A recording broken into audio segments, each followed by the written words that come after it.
ایک بندہ کسی ہوٹل پر کام کرتا ہے جہاں شراب بکتی ہے، وہ تنخواہ پر کام کرتا ہے، کیا اس کی کمائی حلال ہے یا حرام؟ اس کے گھر سے کچھ کھایا پیا جا سکتا ہے؟ حدیث میں ہے کہ رسول اللہ صلی اللہ علیہ وسلم نے شراب کے متعلق 10 چیزوں پر لعنت کی۔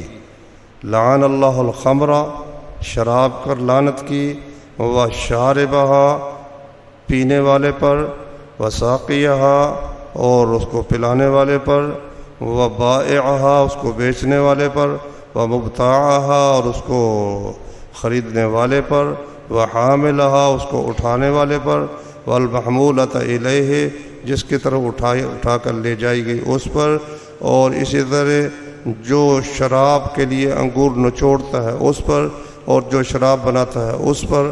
اتنے آدمیوں پر اللہ تعالیٰ نے لعنت فرمائی ہے۔ تو اب یہ جو شراب پیش کرتا ہے تو اٹھا کر پینے کے لیے لے جاتا ہے تو اللہ کی اس پر لعنت ہے، تو وہ تنخواہ اس کی کس طرح درست ہو سکتی ہے؟ اس کو چاہیے کہ اگر وہ مسلمان ہے اور اللہ کا خوف رکھتا ہے تو یہ ملازمت چھوڑ کر کوئی پاکیزہ ملازمت اختیار کرے۔